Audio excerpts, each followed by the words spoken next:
E se eu te dissesse que uma das maiores marcas esportivas do mundo nasceu de uma briga entre irmãos? Uma briga tão profunda que dividiu uma cidade inteira, famílias, amigos, até casamentos. Essa é a história da Adidas e da guerra que mudou para sempre o esporte e a moda.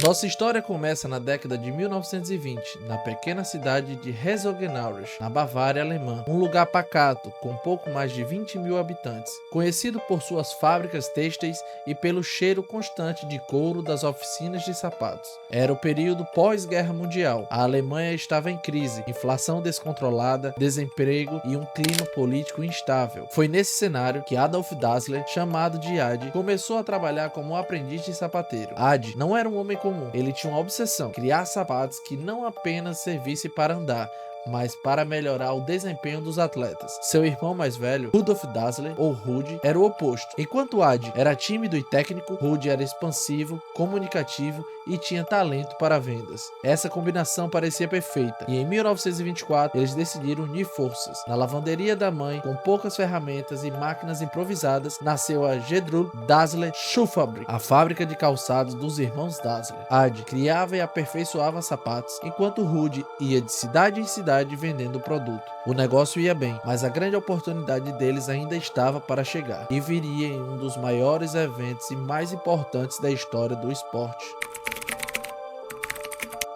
Em 1936, o mundo voltava seus olhos para Berlim, sede dos Jogos Olímpicos. A Alemanha, agora sob regime nazista, planejava usar o evento como propaganda de supremacia. Mas Adi tinha outra visão. Ele sabia que se conseguisse colocar seus calçados nos pés de um atleta de destaque, a marca ganharia o mundo. Foi assim que ele abordou Jesse Owens, um atleta negro norte-americano. Numa época marcada pelo racismo e pela tensão política, essa foi a jogada ousada e arriscada. Owens aceitou e, contra todas as previsões, venceu 4 medalhas de ouro, derrotando os atletas alemães, usando o sapato dos irmãos Dassler. A repercussão foi imediata. De repente, uma pequena fábrica da cidade interiorana estava nos jornais do mundo inteiro. As vendas explodiram e parecia que nada poderia parar os irmãos. Mas a história mostraria que o maior inimigo deles não estava no mercado, estava dentro de casa. Quando a Segunda Guerra Mundial estourou, a fábrica dos Dassler foi obrigada a interromper a produção de calçados esportivos e fabricar botas para o exército. Foi nesse período que começaram as desconfianças e ressentimentos. Existe uma história famosa e nunca confirmada que ilustra bem isso. Durante os bombardeios, Adi e sua esposa correram para o abrigo onde Rudi e a família estavam. Ao entrar, Adi teria dito: "Lá vem os porcos de novo", se referindo aos aviões aliados. Mas Rudi achou que o comentário era sobre ele, e dali em diante a relação nunca mais foi a mesma. O fim da guerra não trouxe reconciliação. Pelo contrário, as discussões aumentaram, as acusações se tornaram pessoais e em 1948 veio o rompimento definitivo. E o que era uma única empresa se transformou em 2 marcas rivais que fariam história.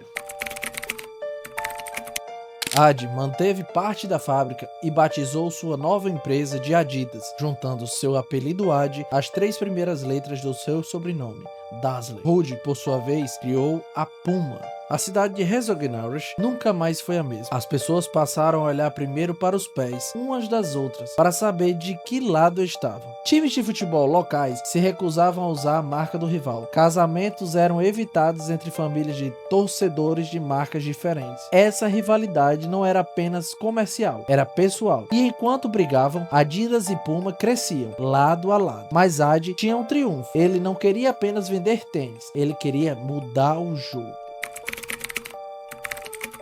Depois da separação, Herzogenaurach ficou dividida, mas essa disputa não ficou presa apenas nas ruas da pequena cidade. Adidas e Puma transformaram o esporte mundial em um campo de batalha global, e a cada campeonato, cada atleta era uma peça nesse tabuleiro de guerra. Adi Dassler criou chuteiras com travas de rosca, que poderiam ser trocadas conforme o clima. Na final da Copa do Mundo, Alemanha versus Hungria, o campo estava encharcado. Enquanto os húngaros escorregavam, os alemães trocavam as travas por modelos mais longos e viraram o jogo. Essa foi o milagre de Berman e a Adidas virou símbolo nacional. Ruud assistiu aquilo como quem vê um adversário marcar o gol no último minuto, mas estava pronto para contra-atacar. O mundo estava vidrado na Copa do México e Pelé, no auge, se tornou pivô de uma jogada genial. Havia um pacto de não agressão entre duas marcas, mas Ruud quebrou o acordo. No jogo de abertura, Pelé pediu ao árbitro para amarrar as chuteiras e no centro do campo, milhões viram a logo da Puma brilhando. Se a Adidas patrocinava a camisa oficial de um time, a Puma ia atrás do craque do elenco. Se a Puma fechava uma seleção, a Adidas contratava o técnico ou o goleiro mais famoso. Era como se cada jogador fosse uma bandeira a ser conquistada. A chegada da Nike tornou a disputa ainda mais intensa. A Adidas comprou a Reebok, manteve nomes como Messi e Beckham e expandiu para todos os esportes. A Puma apostou em Usain Bolt, Neymar e campanhas ousadas.